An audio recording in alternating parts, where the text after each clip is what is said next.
What do you know about her car, her cell phone, her purse, anything? Well, the last time I talked to her was the reported night that she went missing. She was actively on Facebook, a young 20-year-old woman with a lot of friends, and there was no communication on her Facebook page. Her cell phone was going straight to voicemail. She lived with me. She did not return home. I had no way of contacting her. 2 roads diverged in a yellow wood. And sorry, I could not travel both and be one traveler. Long I stood and looked downwind as far as I could to where it bent in the undergrowth.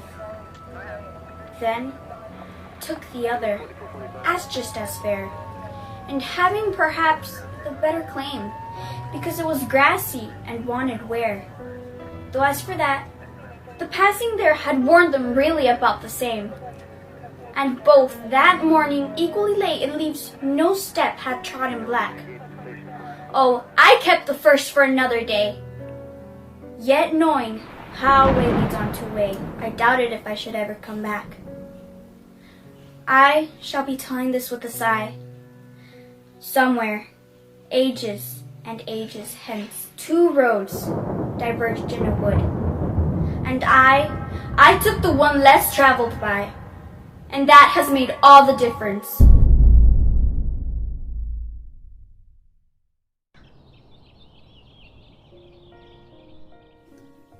November 2nd, 1990.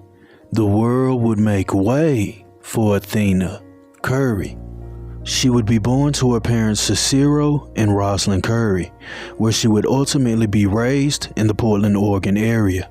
When Athena entered this world, she would be the youngest of 5 children, and just like her other siblings, she was raised to understand the importance of an education. She would work her way from elementary to high school, where she would eventually land up at Grant High School, located in Portland. When she wasn't concentrating on her studies, her extracurricular activities were playing softball and running track. Outside of schooling, she was your typical teenage girl.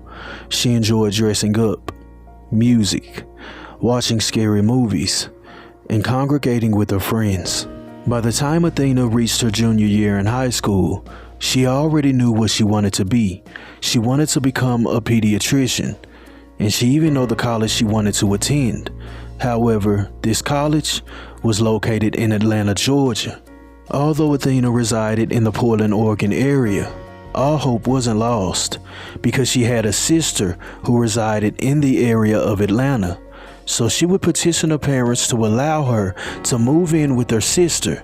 That way she would be eligible for benefits for the college she wanted to attend. And after her parents agreed, in the year of 2008, Athena Curry would move to Atlanta, Georgia with her sister, Aisha. While there, she would attend Martin Luther King High School, and being the person that she was, she would fit in rather quickly. She's described as someone with a bubbly personality, someone who was kind-hearted. She knew the importance of giving, and with these attributes, it's no surprise that her classmates would be drawn to her personality. By January of 2009, the school year was almost coming to a close, and Athena was preparing to graduate. However, it would be in January that things would begin to change. This change would come in form of a man that she would meet, a guy who goes by the name of Yusef Mujahid. At the time of their meeting, Athena would be only 17 years old. However, Yusef would be 23. But regardless of the age difference, they would meet each other and quickly begin to fall for one another.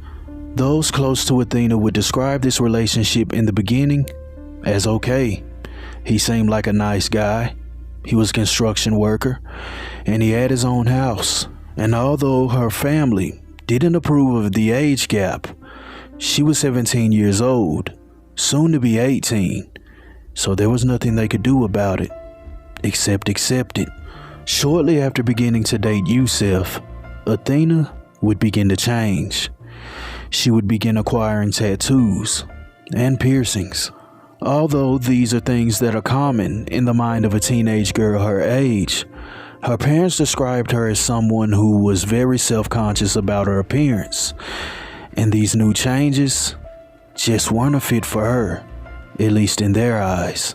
Outside of the physical appearance changes, she also began to change as a person. A girl who was very eager about her studies began to slack in school, and by the time graduation came around, she was no longer interested in college. It seemed that at this point, the only person and the only thing she wanted in life right now was to be with her boyfriend Yusef. But to complicate things even further, in April of 2009, she would come to find that she was pregnant with Yusef's child. Within a span of 3 months of meeting Yusef, she drastically changed. Her studies began to slack, but now she would be expecting a child straight out of high school. Upon finding out that she was expecting a child, Athena and Yusef would make plans to move in with each other. So Athena would leave the housing with her sister and move in with her boyfriend. With things moving so fast between Athena and Yusef, it would create friction in their relationship. And before they would welcome their child into this world, they would ultimately separate. In January of 2010, she would welcome a son into this world, a son whom she'd name King. By the time her son was brought into this world, Athena Curry had moved out from her boyfriend's place, and she was living back with her sister Aisha. Her sister describes that once she brought her child into this world, her entire mind frame changed. Everything became about King. Most of her time would be spent at home with King, raising him.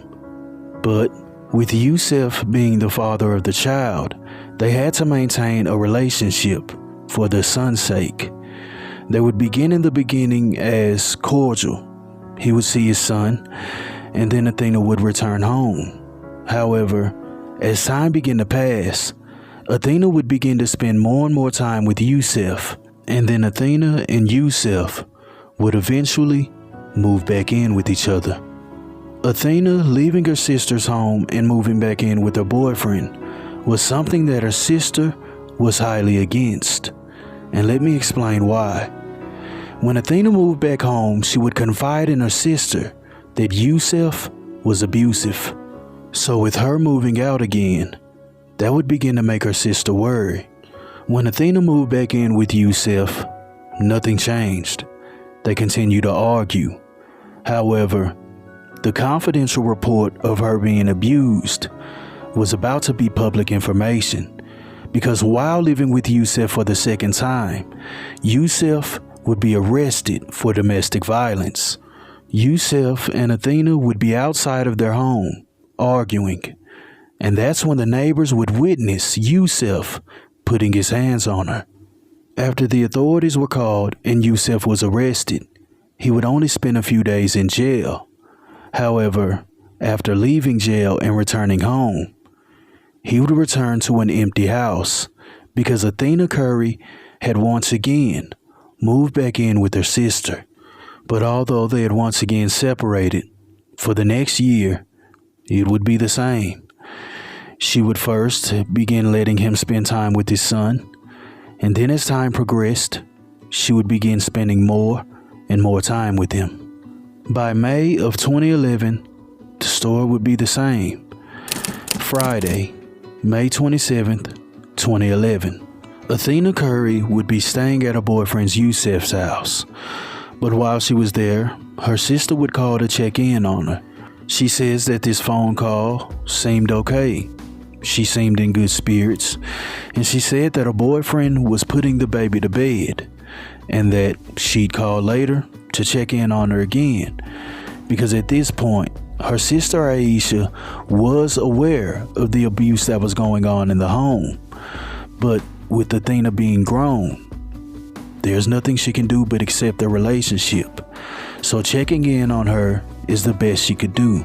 She would end that call with her sister on May 27th of 2011 in good spirits. But by Monday, she would try to contact her again.